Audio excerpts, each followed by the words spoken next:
حضرت عبداللہ بن مسعود رضی اللہ عنہ روایت کرتے ہیں کہ رسول اللہ صلی اللہ علیہ وسلم نے فرمایا، تم میں سے ہر ایک کی تخلیق اس کی ماں کے پیٹ میں 40 دن تک نطفہ کی صورت میں جمع کی جاتی ہے۔ پھر اتنے ہی دنوں تک وہ جمع ہوا خون علقہ بن جاتا ہے۔ پھر اتنے ہی دنوں تک گوشت کا لوتھڑا مدغہ بن جاتا ہے۔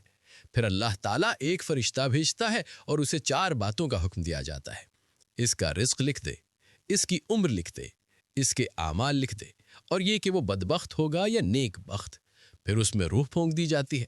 بس تم میں سے کوئی شخص جنتیوں کے اعمال کرتا رہتا ہے، یہاں تک کہ اس کے اور جنت کے درمیان صرف 1 ہاتھ کا فاصلہ رہ جاتا ہے۔ پھر تقدیر غالب آ جاتی ہے اور وہ دوزخیوں کے اعمال کرنے لگتا ہے اور جہنم میں داخل ہو جاتا ہے۔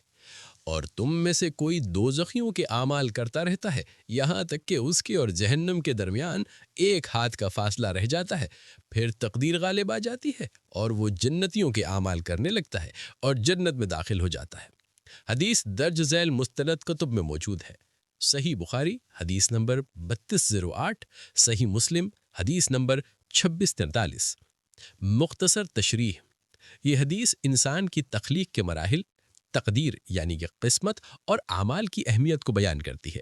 اس میں یہ سبق بھی ہے کہ انسان کو ہمیشہ اچھے اعمال پر قائم رہنا چاہیے اور انجام اللہ کے اختیار میں ہے۔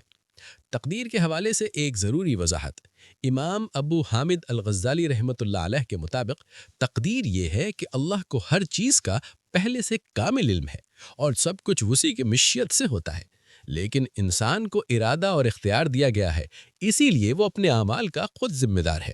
بحوالہ احیاء العلوم۔